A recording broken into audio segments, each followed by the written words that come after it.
question for you regarding dealing with unconscious people and whether you yourself, maybe more so earlier in your life, whether you have felt lonely or isolated or frustrated in dealing with unconscious people, and what your approach was to that at different stages of your life.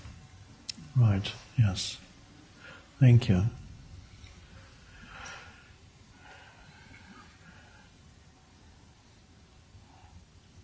Well, that perhaps is the main challenge for everybody, because it is people mostly to who we get challenged by.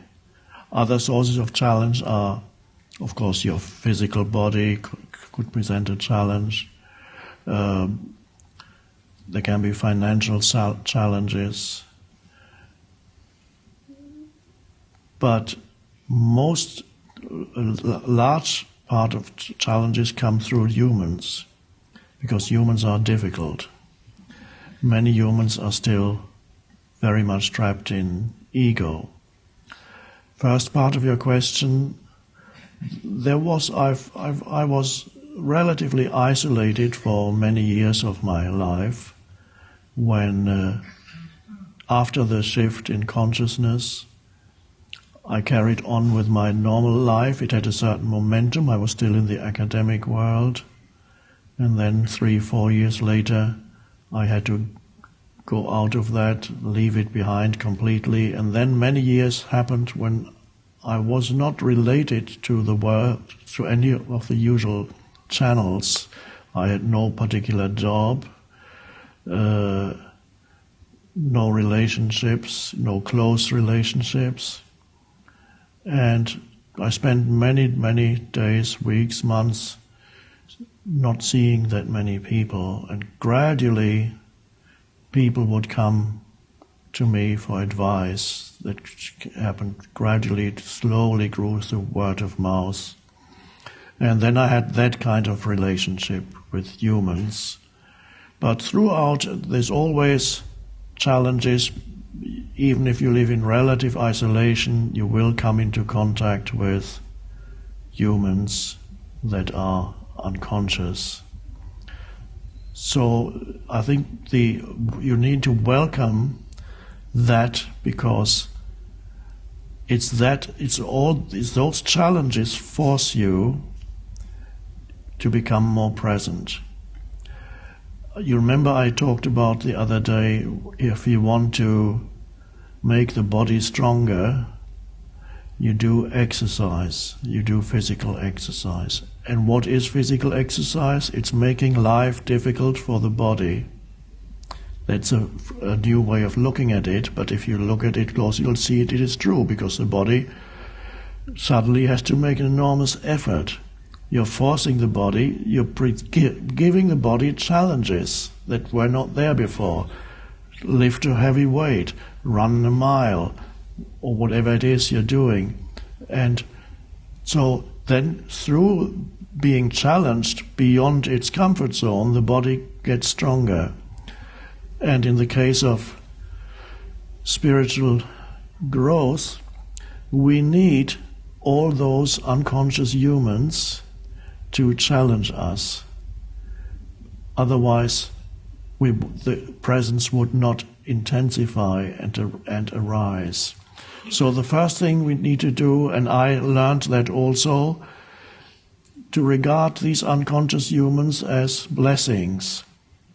So rather than believing you shouldn't be here making my life difficult, regard the unconscious human as a necessary part of being here on this planet at this time. And so you can welcome them when they make life difficult for you.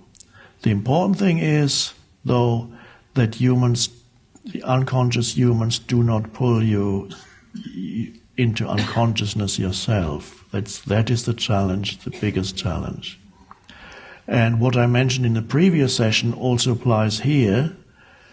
When you are being challenged by situations or people, up to a certain point of human development, the moment a situation gets challenging or you meet a challenging person, you become reactive and become more unconscious than you were before you were challenged. So you meet an angry person, you get angry yourself. You meet a confrontational person and you become even more confrontational, you're fighting. Then a certain thing happens, you reach that level where beyond which the challenges make you more conscious.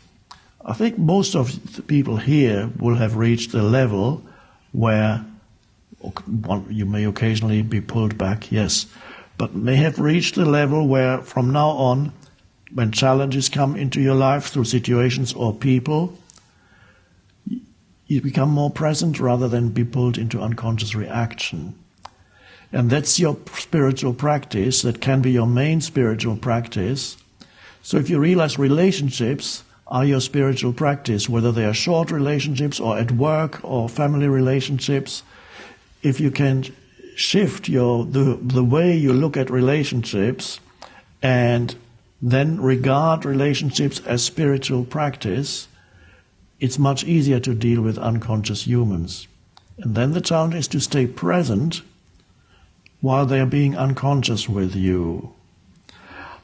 I learned that early on when, after my shift in consciousness, my father's second wife was quite unconscious, and then not only unconscious, she developed a mental illness, but the mental illness was already hidden in the unconsciousness. The mental illness she developed was acute paranoia, and she was in a mental home for a while, then came back home. Whenever I visited them, once or twice, as I mentioned before, I stayed in hotels, but many times I went there, stayed with them, and I realized the moment I saw her, I would become intensely present. I would just go, and then she would start talking to me. Usually the stories would start with talking about her enemies, the people who were waiting down in the street and who would follow her, people she would see in shops. And according to those stories, there must be at least 100 or 200 people whose main occupation is to follow her and make her life difficult. But that was the story, so I had to listen. The moment I arrived, she would tell me the latest events of what happened to all these people who were following her and doing things to sabotage her life, all fictitious. And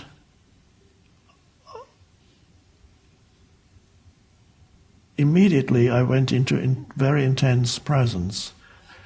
And by the second day, the stories would subside a little bit. And by the third day, she wouldn't talk that much. And